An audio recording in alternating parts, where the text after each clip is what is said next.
우리는 보통 우리가 살고 있는 시대에 여러 가지로 정의할 수 있겠지만 디지털 시대라고 그렇게 이야기할 수 있습니다. 핸드폰 혹은 태블릿, 노트북, 컴퓨터 이런 거 하나만 있으면, 아니 이것이 없으면 살 수 없는 그런 시대. 핸드폰 하나만 있으면 웬만한 논문은 다 볼 수 있는 그런 시대에 우리가 살고 있습니다.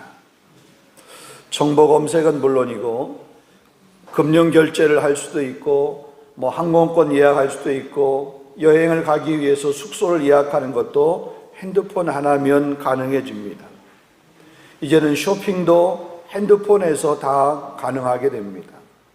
영화 혹은 드라마를 보는 것도 역시 마찬가지입니다. 게임도 핸드폰 가지고 이제는 웬만한 게임들은 다 할 수 있습니다. 심지어는 헌금하는 것도 이제 온라인 결제하기 때문에 헌금도 핸드폰 가지고 이제는 다 할 수 있습니다. 얼마 전에 우리가 카카오톡이 이렇게 먹통이 돼서 불통이 돼서 며칠 동안 고생을 한 적이 있습니다. 이 카카오톡을 통해서 소통을 하고 또 그것을 통해서 뭔가 이렇게 접속하고 그러는데 이것이 불통이 되니까 접속이 안 되어서 이렇게 메일도 열어볼 수 없는 그런 상황, 그런 경험을 우리는 하게 되었습니다. 우리 현대인의 키워드를 접속이라고 얘기합니다.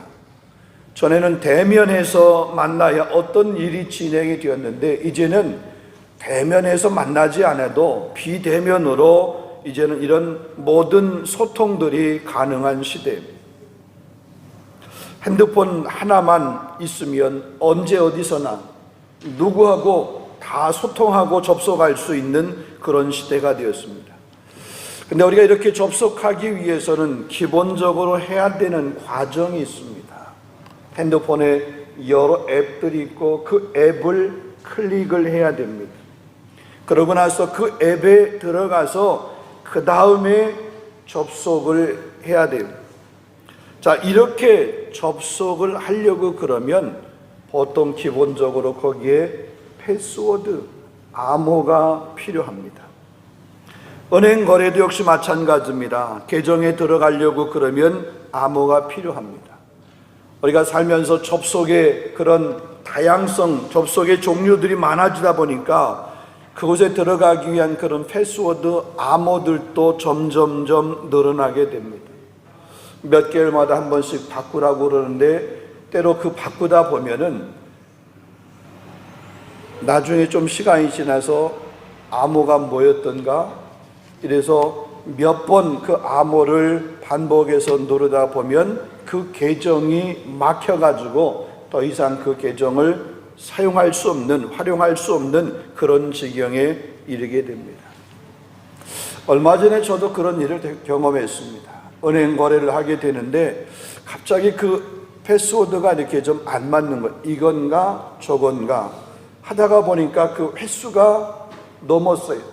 그래가지고 그 은행 카드를 사용할 수 없어서 어쩔 수 없이 은행에 가가지고 다시 그렇게 활성화할 수 있도록 그렇게 했던 적이 있습니다. 여러분, 하나님은 하늘의 보화를 많이 쌓아두셨습니다. 믿음의 성도들이 이 하늘의 보화를 받아서 풍성한 삶을 누릴 수 있도록 하나님은 모든 보화를 다 준비하고 계십니다. 그런데 이 하늘의 보화를 우리의 것으로 혹은 나의 것으로 가져오기 위해서는 하늘 문이 열려야 됩니다. 그 하늘 문이 열리는데도 역시 패스워드, 암호가 필요합니다. 여러분, 그 하늘 문을 여는 암호가 감사라고 하는 암호입니다. 세상의 영은 어떤 어려운 일을 당하거나 혹은 문제를 만나게 되면 불평하게 하고 원망을 하게 합니다. 세상의 영은 문제 앞에 있을 때 우리에게 낙심하게 되고 절망하도록 그렇게 이끕니다. 여러분, 이렇게 하게 되면 결국은 그 결과는 참담하게 됩니다. 그러나 하나님의 영은 어려운 일을 만나든지 혹은 힘든 일을 만나든지 우리가 어떤 문제를 만나게 되면 찬양하게 합니다. 감사하게 합니다. 아니, 찬양을 하게 되면 원망과 불평이 사라지고 감사할 수 있는 그런 환경으로 바뀌어지게 된다는 얘기입니다. 원망과 재앙이 될 수 있는 상황에서도 찬양하는 사람, 감사할 수 있는 사람에게는 그 환경이 더 감사할 수 있고 더 찬양할 수 있는 그런 환경으로 바뀌어지게 된다. 이런 믿음의 사람들은 이런 영적인 원리를 알았습니다. 지금도 영적인 사람, 믿음의 사람들 가운데 많은 사람들이 이 영적인 원리를 알고 그 원리대로 감사하며 찬양하는 삶을 삽니다. 그래서 힘들어도 찬양합니다. 낙심될 일이 있어도 감사합니다. 기도합니다. 그것이 그 환경을 바꿀 수 있는 요소이기 때문에 그렇습니다. 그러기에 찬양과 감사가 없는 사람, 혹은 그것에 인색한 사람은 그 삶에 있어서 그 문제라고 하는 것이 떠나지 않게 되는 거예요. 찬양과 감사는 우리의 눈이 세상이 아닌 하나님을 보게 합니다. 마귀가 아닌 예수님을 경험하게 합니다. 세상의 영에 사로잡히는 것이 아니라 하나님의 영에 사로잡힐 수 있도록 그렇게 찬양과 감사는 우리의 삶을 바꿔간다는 거죠. 세상의 영이 우리 하나님을 두려워하고 있는데 왜 하나님의 사람인 하나님의 영을 믿고 있는 우리가 세상을 두려워해야 됩니까? 우리가 찬양을 하고 감사를 하게 되면 담대함이 생기게 됩니다. 하늘의 능력으로 충만해집니다. 그러면 우리의 원수들, 우리의 대적들, 우리 마귀들 앞에서도 우리는 당당하게 담대할 수 있습니다. 마귀를 향해서 명령할 수도 있습니다. 여러분, 우리가 잘 아는 오늘 예배전 찬양에도 보면 은혜라고 하는 그런 찬양을 우리가 같이 한번 했습니다. 그 은혜라고 하는 찬양을 작곡한 작곡자가 손경민 목사님입니다. 그분이 작곡한 곡들이 참 많이 있습니다. 행복, 감사, 어머니의 기도, 은혜, 이런 많은 곡들을 작곡을 했습니다. 지난주에 이 다니엘 기도회라고 하는 곳에서 이 손경민 목사님이 그 간증, 말씀을 선포하는 것을 제가 들었습니다. 그의 어린 시절의 환경은 참으로 가난하고 비참했습니다. 가정이 깨어졌습니다. 아버지가 집을 나가게 되면서 또한 빚쟁이들이 그 집에 몰려와서 집에 진을 치면서 온갖 행패를 부리는 그 모습이 어린 시절 그 가정의 모습이었습니다. 행복할 이유가 없는 그런 가족이었어요. 너무나 힘들고 어려웠기 때문에 그가 어려서 그 힘든 엄마의 그 짐을 덜어주려고 뭔가를 하려고, 아르바이트를 하려고, 그러니까 너무 어려서 아르바이트를 하려고 결심을 했는데 아르바이트 할 것이 없었어요. 초등학교 4학년 때 처음 아르바이트를 시작한 것이 신문 배달이었습니다. 그리고 좀 지나서 구두 닦기 아르바이트를 했습니다. 대학에 진학할 그런 나이가 되었는데 형편이 어려워서 대학 진학을 미루고 공장에 가서 일을 하게 되었습니다. 그의 환경은 어려웠지만 항상 행복했었다고 그가 고백을 했습니다. 왜냐하면 기도하는데 하나님께서 어머니 때문이다라고 하는 것을 알려주었다는 겁니다. 그의 어머님은 전도사님이셨습니다. 전도사님을 사역하면서 힘들고 어려우셨는데 그는 힘들고 어려울수록 하나님 앞에 나가 항상 기도했습니다. 남의 집 가사 도움 일도 했습니다. 시장에서 짐을 날라주는 그런 일도 했습니다. 그러면서 그 두 자녀를 키웠다고 얘기합니다. 그런 남의 집 가사 도움 일을 하는, 혹은 시장에서 남의 짐을 날라주는 그런 일, 힘들고 어려운 그런 삶을 살아가는 그 어머니, 혹은 청소년기 사춘기에 그런 환경에서 자라는 자신과 그 어머니가 창피했을 수도 있었습니다. 그의 어머니는 의지할 분이 없기에 하나님밖에 없었고, 그래서 하나님 앞에 기도할 수밖에 없었습니다. 그 어머니를 생각하면서 작곡한 것이 어머니의 기도라고 하는 곡이더라고요. 그 모든 삶을 바라보면서 모든 것이 하나님의 은혜라고 고백한 것이 우리가 예배전에 불렀던 그 은혜라고 하는 그런 곡이더라고요. 그가 그 많은 곡을 지으면서 또 지금도 우리 그리스도인 가운데서 정말 고백하면서 부르는 그 찬양들이 그의 삶에서 어떤 아름답고 다른 사람들이 볼 때 부러워하고 또 흠모할 만한 그런 환경이 결코 아니었더라고요. 우리의 생각과 우리 상상 속에서 기억하고 싶지 않은, 또 생각하고 싶지 않은 그런 삶의 환경이었어요. 그런데 그런 환경 가운데서 그가 고백하며 그가 부른 작곡한 그런 찬양들이 바로 우리가 부르는 그런 찬양들이다. 행복의 기준이 세상의 기준이 아니라 성경의 기준인 것을 기억하고 그 행복과 은혜를 누리는 삶으로 살아가라고 그렇게 작곡한 곡들이 바로 그 곡들이다. 여러분, 신명기 33장 29절의 말씀 보면 이스라엘이여 너는 행복한 사람이로다. 여호와의 구원을 너같이 얻은 백성이 누구냐? 그는 너를 돕는 방패시요 내 영광의 칼이시로다.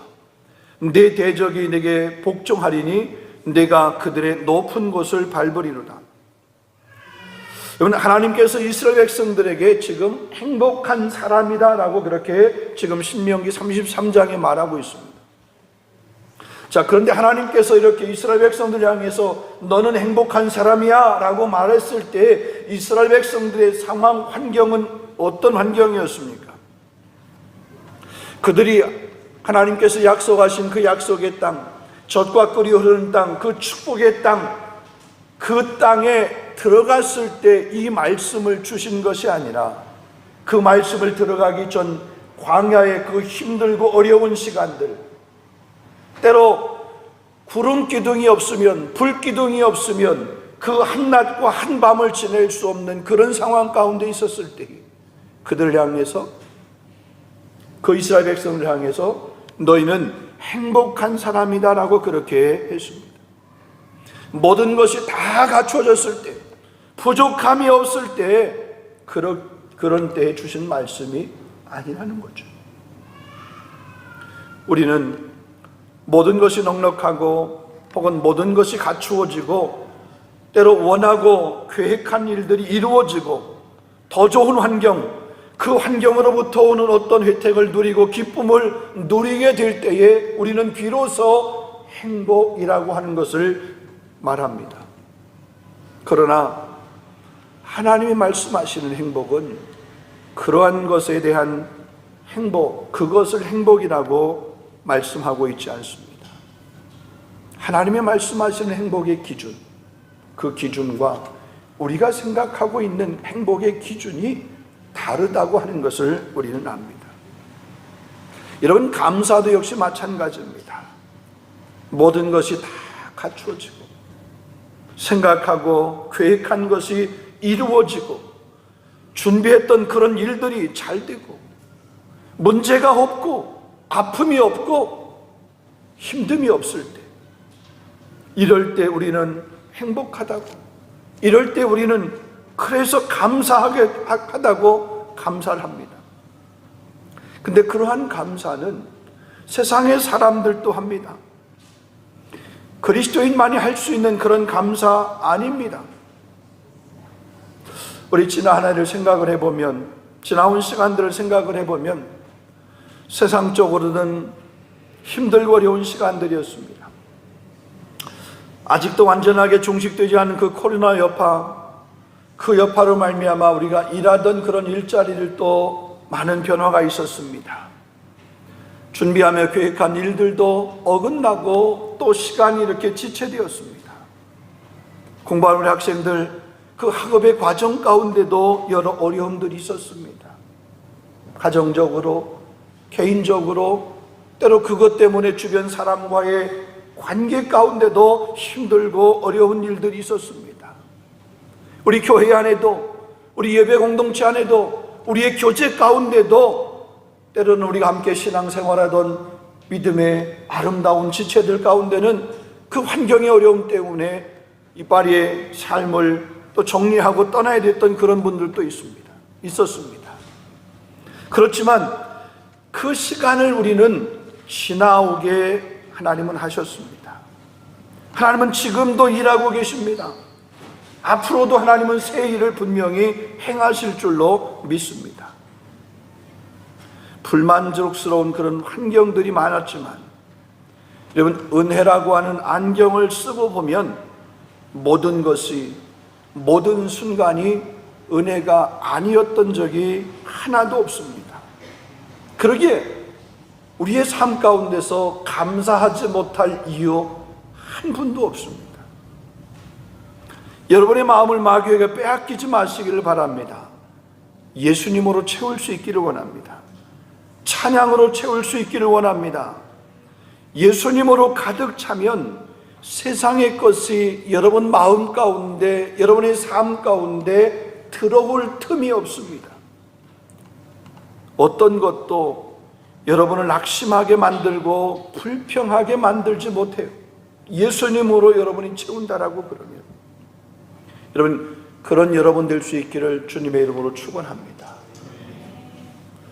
고린도 교회, 여러분, 고린도 교회는 바울이 2차 전도 여행 중에 그곳에 브리스길라와 아굴라라고 하는 그런 부부를 만나서 개척한 교회가 고린도 교회입니다.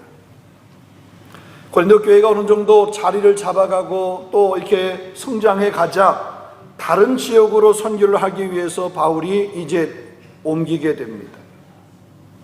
근데 바울이 떠난 후에 얼마 지나지 않아서 고린도 교회 안에 이런저런 문제들이 발생하기를 시작합니다.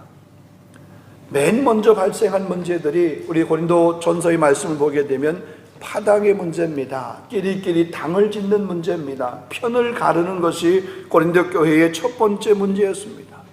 나는 그리스도파다, 나는 게바파다, 나는 아볼로파다, 나는 바울파다. 그러고 나서 복음과 구원에 대한 오해로 인한 문제들이 발생합니다. 음식의 문제가 발생, 이 음식을 먹어도 되느냐, 먹어서 안 되느냐, 음식 문제로 갈등하게 됩니다. 예배 모임에 관한 문제입니다. 성찬에 관한 문제입니다. 은사에 관한 문제입니다. 이런 여러 가지 문제들이 발생하게 되었습니다. 그래서 바울이 그 고린도 교회 그런 문제를 해결하기 위해서 편지를 쓰게 돼요. 그게 고린도 전서입니다. 그 고린도전서 안에 헌금에 관한 내용들이 있습니다. 헌금에 관한 권면이 고린도서 16장에 보게 되면 그 헌금에 관한 문제, 헌금에 관한 그런 언급들을 하게 됩니다. 그리고 다시 고린도 교회에 편지하면서 그 헌금 예물에 대해서 이야기하는데 그것이 오늘 본문 9장, 고린도후서 9장과 그 앞에 8장의 내용입니다. 자, 고린도후서 9장 1절을 이렇게 시작합니다. 성도를 섬기는 일에 관해서는 이렇게 시작합니다. 연보하는 것, 헌금하는 것을 이 고린도후서 9장 1절에서 그것을 성도를 섬기는 일이라고 그렇게 규정하고 설명하고 있습니다. 여기에서 바울이 말하고 있는 이 헌금은 구제헌금, 선교헌금을 이야기합니다. 가난한 교회를 위해서, 어려움을 당한 교회를 위해서 헌금하는 것, 특별히 예루살렘 교회가, 예루살렘이 심각한 흉년을 겪게 되어서 그 예루살렘 교회가 어려움을 겪게 되었습니다. 그 어려움을 겪고 있는 예루살렘 교회를 향해서 선교, 후제 헌금하는 그것을 말하고 있습니다. 자, 유대인들이 성전을 위해서 바치는 성전 세금이 있어, 세금. 근데 이 세금은 강제적인 징수의 그런 의미가 있습니다. 강제성이 있습니다.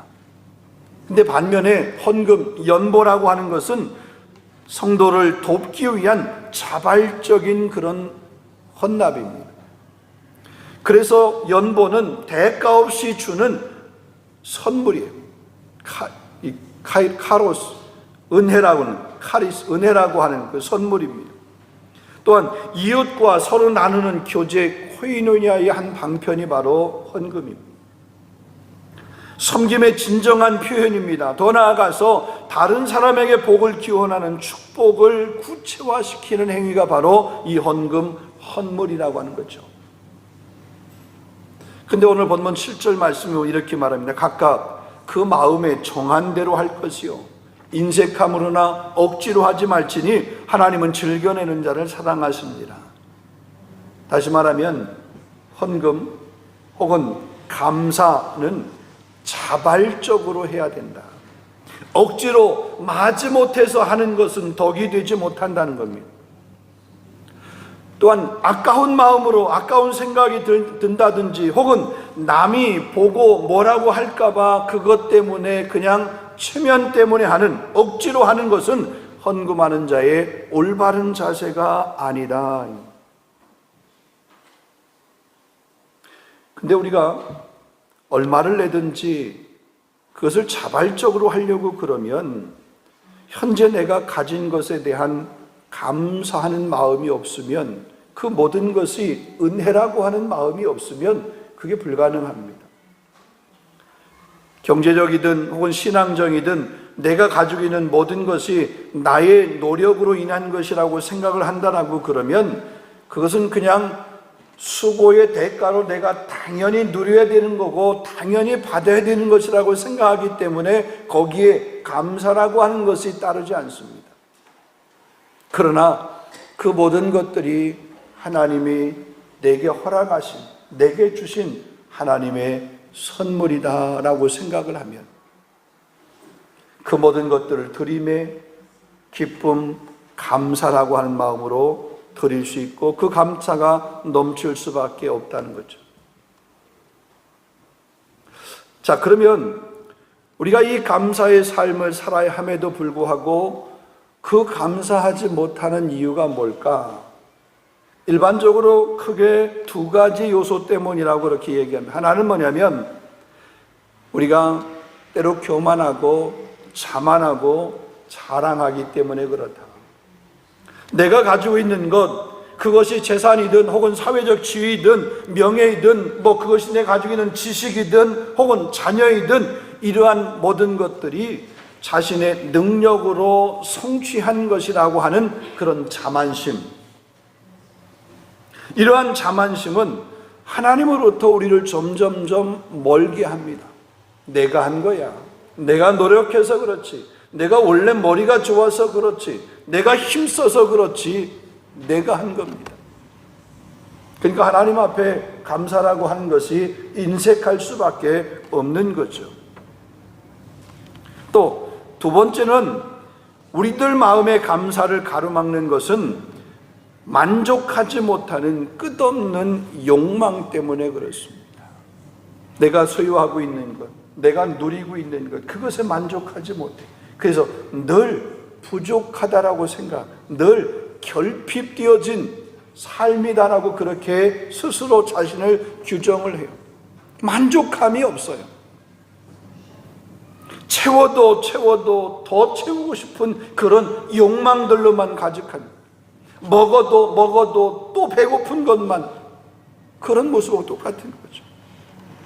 자족의 은혜를 모르는 겁니다. 결핍 욕구로 가득 차 있는 것입니다.